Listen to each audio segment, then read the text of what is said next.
Hey everybody, look, Gray's back. I'm here. Welcome back, me. You are what the people wanted. Folks were super excited to see you, and so now I am leaning on you as a crutch for content. Give the people what they want. I totally believe it, and that's what I'm here to do. I really tried to clap quiet. Oh, so it didn't peak? Yeah. Wow, you're so nice. Yep. Then that's what marriage is. Remembering that you're really loud. Though this is kind of a cool topic, though. I'm actually really excited about this one. So we're going to talk about how others react to us as queer parents. And I think that it's important to start this video off with some good news. Yeah, mostly, it's all been, 99% great. We do not experience outright in-person discrimination or homophobia. Nobody has, thrown tomatoes at us because we look gay and have kids. Yeah, it's overall been, we haven't had anybody, say anything to us. We've been out with our kids many times, and we haven't really experienced anything. Now, that being said, overall, Minneapolis is super queer friendly, and so we feel very lucky that we haven't really had anything super negative happen, but we have a couple weird experiences. Yeah, when I say that, we haven't experienced any outright hate or prejudice, that is what I mean. I don't mean that people haven't been misinformed, ignorant, or hecka awkward. Yeah. That we haven't experienced microaggressions. We totally have. But nobody's been ew, I judge you and think you're bad. And you're going to hell. Right. We haven't had that, which is good. I mean, on the internet we have. Yeah. Duh. But not in physical space with other humans. Yeah, and I think it's because I'm intimidating as fuck. Yep, me too. I have a very distinct memory of our first weird queer parent experience, and I'm wondering if you have the same one. That young man in the Target. The Edina Target. The Edina Target. Yeah. Now, for those of you who do not live in the Twin Cities metro area, Edina is fancy. Edina is the ritzy. We don't live in Edina. We were just in the Target. We only go to the Edina Target when we want to feel particularly. When we are on They've got the good produce. They do. So, yeah, we were, I was pregnant. Yep. But not super showing. No, you weren't super showing. And we were in, the baby aisles, looking, I think we were looking at pacifiers and, bibs and stuff like that. I think we were trying to get a list for our, registry. Mm-hmm. We were just looking. And there was this young man in the aisles, and he looked like a young professional. He was, in a suit, and he was, I would say, a little younger than us. And he looked tired. Exhausted. He looked rough. And it is because we later learned he just had a baby. He had a 10-month-old, right? Yeah. 9-month-old, 10-month-old? A somewhat-ish new baby. Under a year. Yeah. Who wasn't sleeping great. So that's why this poor gentleman was going through it. He looked tired, sad. He looked like somebody had been playing heavy metal music all night and refused to let him sleep. He would pay $1,000 for a nap. Yeah, of a good nap, he would just write a check. And in Edina, he probably could. I remember he looked at us very perplexed.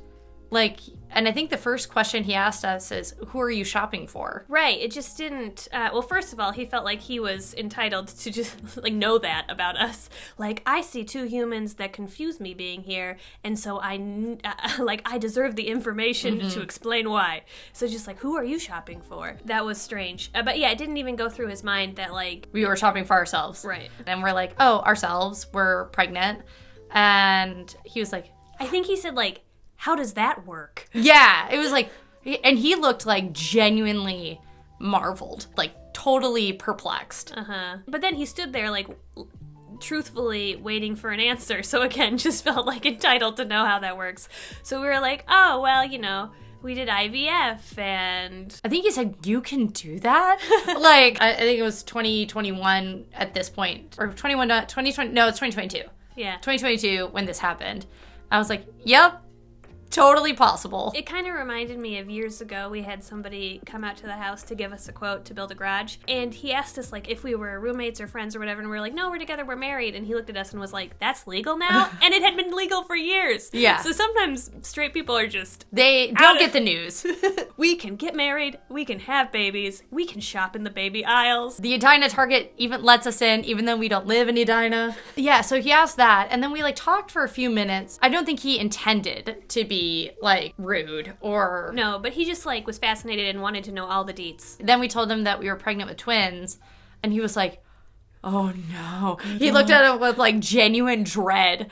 But luckily, our kids have been sleeping, like, through the night since 4 months. Yeah, he, like, put the fear of God in us, though. He was like, this is gonna change your life.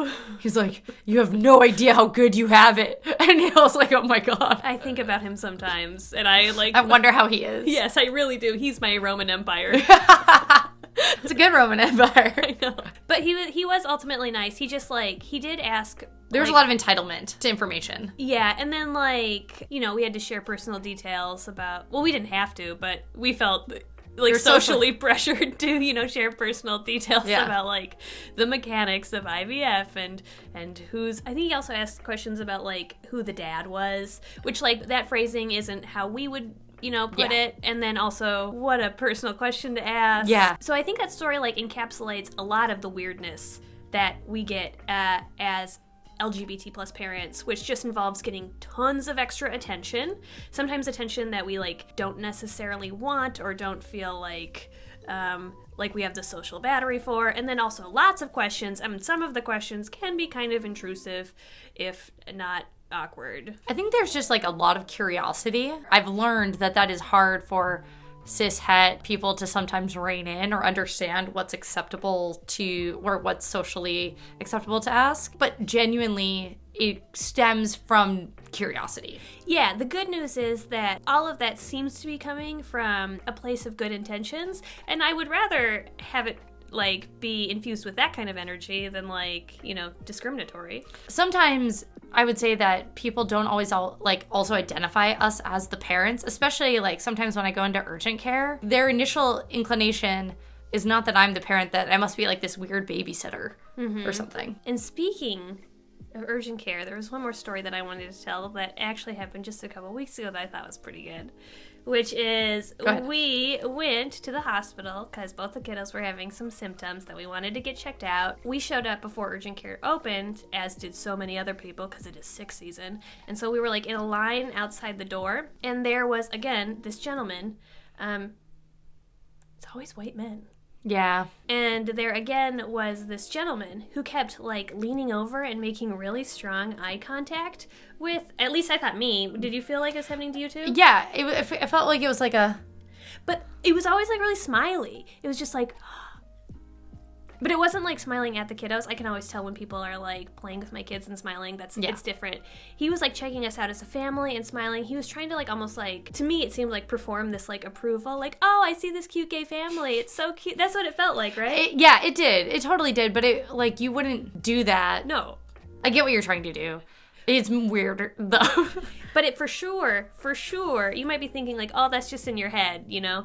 Like, he was probably just smiling because your kids were cute or whatever. But no, confirmed this like aggressive eye contact and smiling and like performance of approval was not in our heads, because when we were eventually put in a doctor's room, like a private doctor's room, we kept the door open because it was kind of stuffy. And then shortly after we were put in that doctor's room and waiting for a doctor, so we were like alone in it, that gentleman walked by, saw us, and then backtracked, stuck his head in the room and said, I just have to ask, is one of you the birthing mother? Why do you feel like you get to know that? I don't know. I just like, okay, I wasn't necessarily offended or anything, but I just think about the audacity that it takes to poke your head into someone's like private doctor's room. That just blew me away. I would never be like, oh, hey, did you give birth to your kids? I don't know.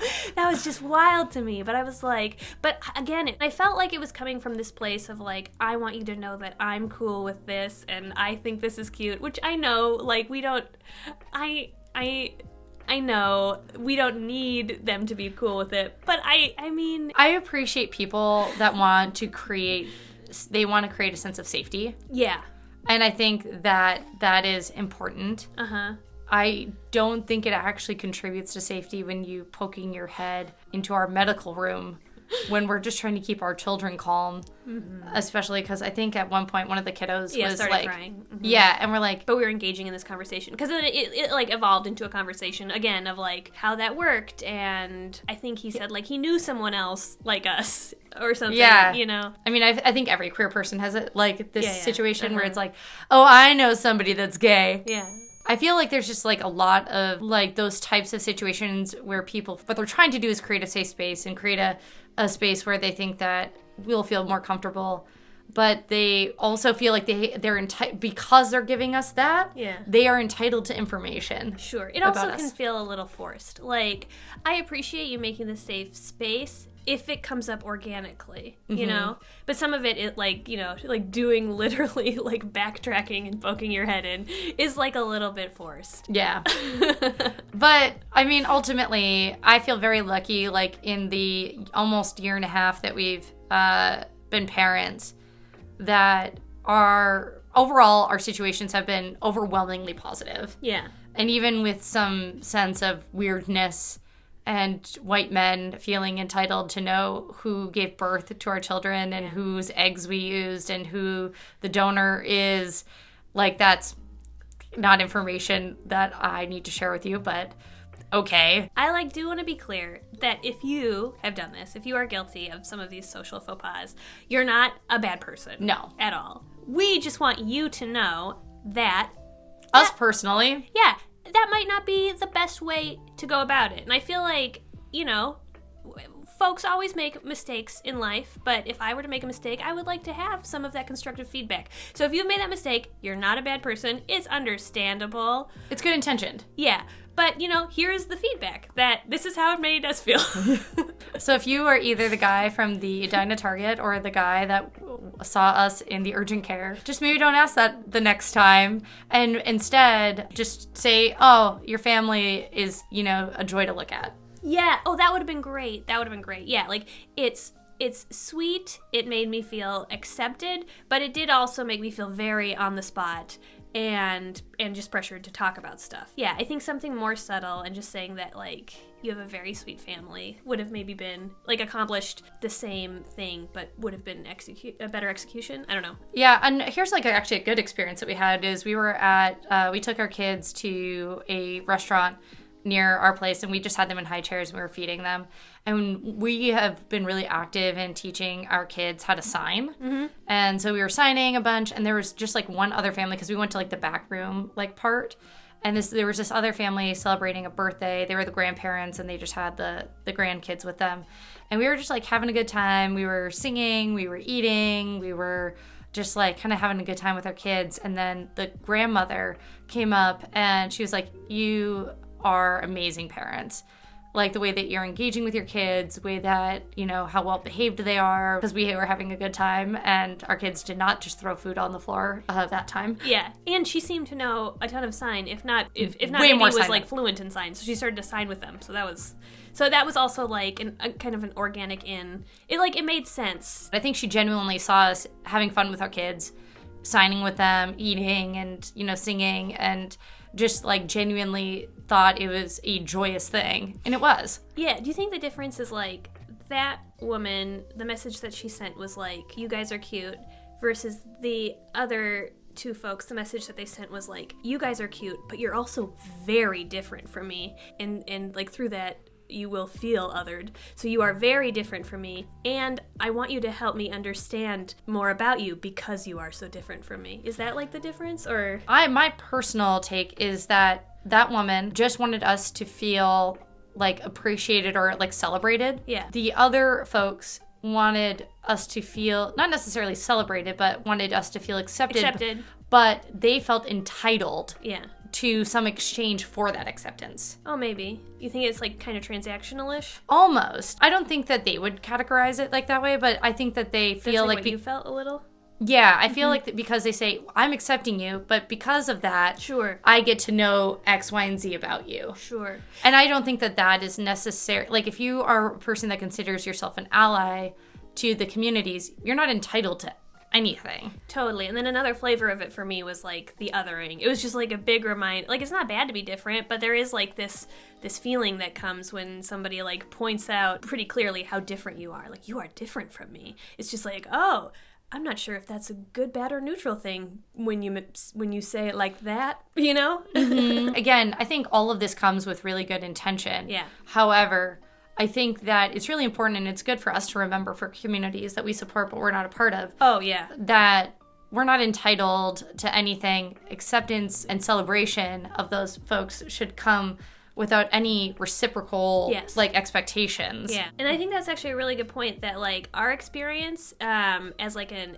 LGBT plus family in a more predominantly cishet society, we're just kind of like a microcosm of what it is like to be marginalized. But this whole topic can expand to different communities. Like, we're not the only people who are victims of experiencing the dominant culture's weirdness. Like, I know we benefit from some level of privilege because we're white. Right. So, like, there might be a family that could be identical to the way that we conceived, or like profession, or like everything else could be the same except for our race. And those people of color will be they have a completely different experience 100% than us. And I think that is something to be acknowledged as well, that like just because we have had a non-blatantly discriminatory experience in Minneapolis, that might not be the same for other families that have compounding minority classes. So I think like just really the broader conversation is, how do we best support folks who are marginalized and different from us in ways that are like celebratory and not entitled? It isn't just applicable to like being queer or being trans. It also has to do with like everything and the intersectionality of all of that. And remembering that one like family's experience is not representative of the whole. Right. So yeah, thank you so much for having me on. Of course, I really enjoyed this conversation, especially the end. I felt like got really meaningful and important. So yeah, it's always like just a joy to talk to you. But I think that wraps up the video, and we'll see you next time. See you later. Okay, bye. If you like this, that's great. Also, you should join Patreon, and you can get more stuff that isn't like this at all. Like me talking about ACOTAR. Exactly. We're really into the Court of Thorn and Roses book series right now. We're about to finish book 3, and Gray is going to do some book reviews. Get ready. So join Patreon. Bye!